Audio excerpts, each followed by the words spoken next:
Photo ഉപയോഗിച്ച് സാമൂഹിക മാധ്യമങ്ങളിൽ കുറുവ സംഘാംഗം എന്ന് പ്രചരിപ്പിക്കുന്നതിനെതിരെ മരമുറി തൊഴിലാളിയായ യുവാവ് രംഗത്ത്.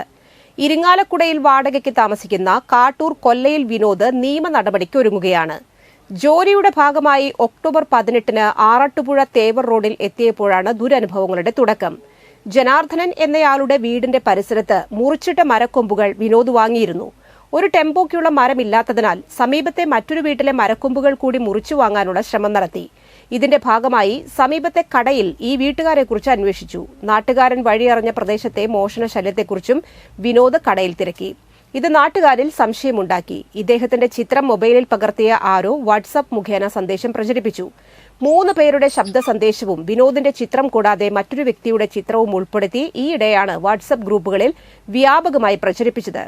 3 ശബ്ദ സന്ദേശങ്ങളിൽ ഒരാളുടെ സന്ദേശത്തിലാണ് ഇവർ കുറുവ സംഘമാണെന്ന് പറയുന്നത്.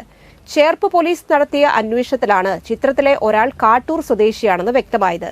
വിനോദിനെക്കുറിച്ച് നടത്തിയ അന്വേഷണത്തിൽ അദ്ദേഹം നിരപരാധിയാണെന്ന് കണ്ടെത്തിയതായി എസ്ഐ പറഞ്ഞു. വിനോദും സഹോദരനും സുഹൃത്തുക്കളും ചേർപ്പ് പഞ്ചായത്ത് അംഗവും പോലീസ് സ്റ്റേഷനിൽ എത്തി. തന്റെ ചിത്രം സാമൂഹിക മാധ്യമങ്ങളിൽ പ്രചരിപ്പിച്ചതിന് നടപടി ആവശ്യപ്പെട്ട് കോടതിയെ സമീപിക്കാനാണ് വിനോദിന്റെ തീരുമാനം. വിദേശത്തു നിന്നും മറ്റു ജില്ലകളിൽ നിന്നും വ്യാജ പ്രചരണം കണ്ട് ബന്ധുക്കൾ ഇദ്ദേഹത്തെ വിളിക്കുന്നു. ഡെൽ കമ്പനിയിൽ ബോയിലർ ഓപ്പറേറ്ററായി ഇന്ത്യയുടെ പല ഭാഗങ്ങളിൽ ജോലി ചെയ്തിട്ടുണ്ട് വിനോദ്. വിദേശത്തും ജോലി ചെയ്തിരുന്നു. പെരുമ്പിള്ളിശ്ശേരിയിൽ വളകട്ടിംഗ് സ്ഥാപനത്തിലും ജോലി ചെയ്തിട്ടുണ്ട്. കരിങ്കല്ലുപണി, മരം മുറി എന്നിവയും ചെയ്യുന്നു. വക്കീൽ മുഖാനായിട്ട് ഞാൻ ഇവിടെ മുന്നോട്ട് പോകുക എന്നുവെച്ചാൽ ഈ നിരപരാധിത്യം തെളിയിക്കണം. എനിക്ക് 2 മക്കളുണ്ട്. ഇന്ന് നാഷണൽ സ്കൂളിൽ എൻ്റെ ക്രാങ്ങളെ കൊണ്ടാക്കിയപ്പോൾ അവിടെ ചോദ്യങ്ങളൊന്നും ഉണ്ടായിരുന്നു. മൊബൈൽ മേടിച്ചിട്ട് ഇങ്ങനെ നോക്കലും സംസാരങ്ങളും ഒക്കെ.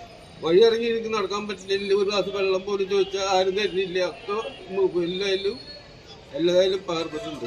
പരാതി ഇപ്പൊ കൊടുത്തിട്ടില്ലേ? പരാതി കൊടുക്കാനായിട്ട് കൊടുക്കണം. SP ഓഫീസിൽ നമ്മൾ കൊടുത്തിട്ടുണ്ട്. പിന്നെ നമ്മളിപ്പോ